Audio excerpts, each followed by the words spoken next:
I was in shock, because I was so young and I just thought there's no way I could get cut.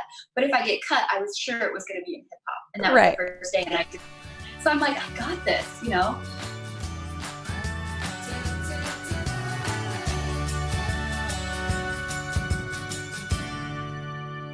So you brought up Dancing with the Stars. Yeah. I mentioned in the intro that you were a performer on So You Think You Can Dance seasons 9 and 14. So Dancing with the Stars, that was related to their collegiate competition. And am I correct in thinking that they took the top 4 teams from Ohio Star Ball that year and then invited them to be on the show? Or was there a different process involved? Yeah, I'm not quite sure of the process, to be honest. This is what I know. So at the time, the tour team was under the direction of Scott Asbell.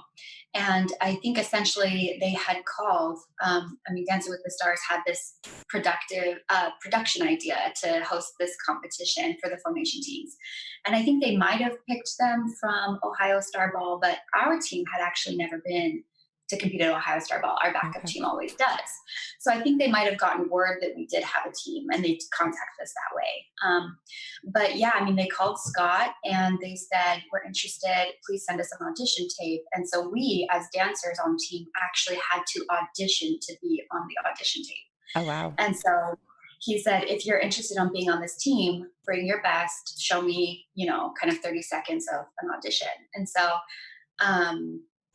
yeah, after we auditioned and he picked the ones he wanted to audition for the position, they called us back and said, yeah, we want to pick you. And we have 3 other teams. And one of them, I think, was Rutgers University, Purdue University, and I think it was another West Coast California team. And yeah, we went and did kind of like an elimination. So we went against one team, and then the winner would, move up in the bracket. And it was just super awesome. I'd never done anything like that before. I'd been on local TV with formation teams and stuff, but this was totally different because they take care of everything. They fly you out, they feed you, you're on set, you have to do lighting check. And we've all seen the show. So as 18, 19, 20-year-olds, it was pretty nerve-wracking, but also really exciting. Yeah, I can only imagine. So just kind of my personal tie to all of this craziness. So the semester that you guys did, I guess it was in the spring semester, that you were on the show. That was my year anniversary with being on my collegiate ballroom team. And because of that section that they did, because they brought on the colleges and did formations, and we had competed against some of the other schools at Ohio Star Ball, we decided for the first year to put together a Latin formation team because our coach was like, maybe if we do it and maybe if we do it well, we'll be asked next year. Of course, they never did it again. But that's the wonderful thing about it, though, is it's when you have an opportunity like that, then you have choices and more people, come together and create. I love that. That's absolutely. cool.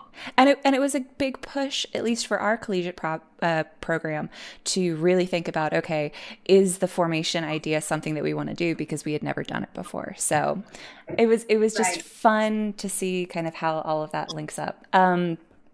So what was your biggest, I guess, either challenge or best memory being part of the So You Think You Can Dance experience? What was kind of the best or the worst? And I'll let you kind of decide which way you want to go with it. Yeah, that's a really interesting question. It's a full disclosure for me. So You Think You Can Dance. So I went to Vegas week the first season, and then the second time I went, it was Academy week at that point, right? Because they were no longer in Vegas. The first time I auditioned with my husband, Trey Jackson. And I was so full of like this young confidence. I really thought that there's no way that I'm not going to make it. And I was nervous and I had no experience, and all these other styles I had been exposed to, but I wasn't necessarily a high level dancer as far as the cross training went. the experience was grueling the first time, for me in particular, because I was uh, not sure what to expect. And I think the show does that on purpose. The Hmm. producers are in charge and they wake you up early, they keep you late. You never know what's coming next because they really want to catch you, you know, in a surprise moment. It's all about the element of surprise. And I love performing. So for me, probably the best part of the experience in the moment was being able to be on stage dancing with my husband. That was an amazing feeling. Um, then being in Vegas week, I actually was cut Vegas week in the ballroom category. And I laugh about it now, but you can imagine how I felt at the time. And I remember Yeah. the director, the producer who cut me, I mean, they're all sitting there, right? All the judges. But the one who was actually speaking to me hosts a show called Burn the Floor. I think it's Burn the Floor or Ballroom with a Twist. Um, but anyway, he said to me, "It's good, but not good enough." And I was excused, right? And I just Right. thought, oh my God, did this really just happen? I was in shock, because I was so young and I just thought there's no way I could get cut. But if I get cut, I was sure it was going to be in hip hop. And that was the Right. first day. And so I'm like, I got this. And then my husband, he was in the group right after, right before, and his partner, because we weren't allowed to dance together, right? They told her, they were like, "You were the best girl out there." And for some reason, I just remember it feeling so personal, but I had never auditioned like that at a high level. I started dancing really late, and I had never really auditioned for anything before in my life. This was like my first big audition. So I went home and I was completely crushed, just devastated. And honestly, that's probably the best thing that could have ever happened to me. That's probably the best thing that came out of that whole experience. I mean, it was so fun looking back, but I remember just feeling so devastated. And then having to, in later months and years to come, work through that and analyze why it mattered so much and look back and think what I would have done different, not in like a regretful way, but in like a, when this happens again, because it's going to happen again, what, how will I show up, you know? Um, and it really shaped like my whole career now. And so if that hadn't happened to me as a young dancer, I wouldn't be anywhere I am now. So I'm grateful for that experience. And then the second time around when I went, I wasn't actually going to audition because I had kind of told myself the experience the first time being on set where they wake you up at 5:30 for the call time and then you never really start till 10 a.m. or whatever. Mm. I was just like, I don't think I can do this. Like I had this kind of idea that I wanted to be on Dancing with the Stars as a professional. And then after being on set, I was like, I don't think I could live that life where you're just kind of always hurry up and then wait. Mm. And so I had decided I'm not going to audition, but I went with my pro-am student to partner him. And they looked right at him and they said, well, they looked at a couple before us and they said, okay, if you guys aren't both auditioning, we're not going to take one of you. So all the ballroom people, you better both audition or else you have no shot.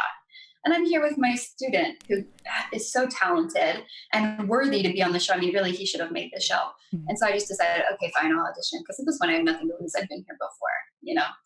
And it was much better the second time around. They were a lot more gentle. There was no real harsh criticism like the first time. And so I think the show kind of had evolved to have a better interaction with the dancers. Mm. But it's always fun to be on that stage, regardless. Fun to be on stage and to see the talent. I remember just sitting in the stands and watching actually so many fantastic dancers get cut and excused from the show. And I was like, if they're not going to make it, then, like Yeah. so many amazing, inspiring dancers. That was a really cool part about it too. Well, and you wonder too, I mean, first and foremost, it's a TV show, right? So, Yeah. from a casting perspective, from a producing perspective, it's through the lens of what is going to be interesting and intriguing to watch on television. That doesn't necessarily mean that you're going to have the highest quality of dancers. It's Exactly. who is going to perform well in front of the audience and the framework that they're creating for themselves. I think it's interesting. Go ahead. Oh, sorry, I was gonna chime in because it's true, and the producers actually were really upfront about that. They would say like, "You guys are all good dancers, that's why you're here. But why should we pick you? We want to know your story. We want to see your vulnerability. Like a lot of people go home. Like they're very upfront about that, which I think was looking back really interesting. And then I had after I got cut, my teacher said to me, well, she was like, Hope, you know, you're not very commercial. At the time I had like white hair and it was like shaved and you know what I mean? Like I was a little Yeah. different. And I remember thinking like, well then if, you know, I'm not gonna change just to have this opportunity. And that's like the young rebel in me, you know. Now I'm like, yeah, I do that all the time. I fit whatever because I'm here just to create. But at the time I remember feeling like, yeah, if they need one kind of person and I'm not it, then what am I supposed to do? You know? Yeah. Yeah, and I think that's a good, I mean, obviously you've taken that lesson and have run with it. I feel like for young dancers or young performers coming up, biggest thing when it comes to casting decisions, it is very rarely about you and your ability, and it's very much about what the director or the producer or the casting director is looking for. And that has nothing to do with who you are as a person. It has to do with, like you said, your look. Do you look too edgy? Do we want to move more commercial? Are you too tall? Are you too short? Are you too Right. curvy? Are you too thin? Like it's what they have in their mind for the part that they're looking for, and you take whatever feedback or whatever lessons you can learn and move on and decide whether or not you want to hold on to that information or whether you want to put it elsewhere.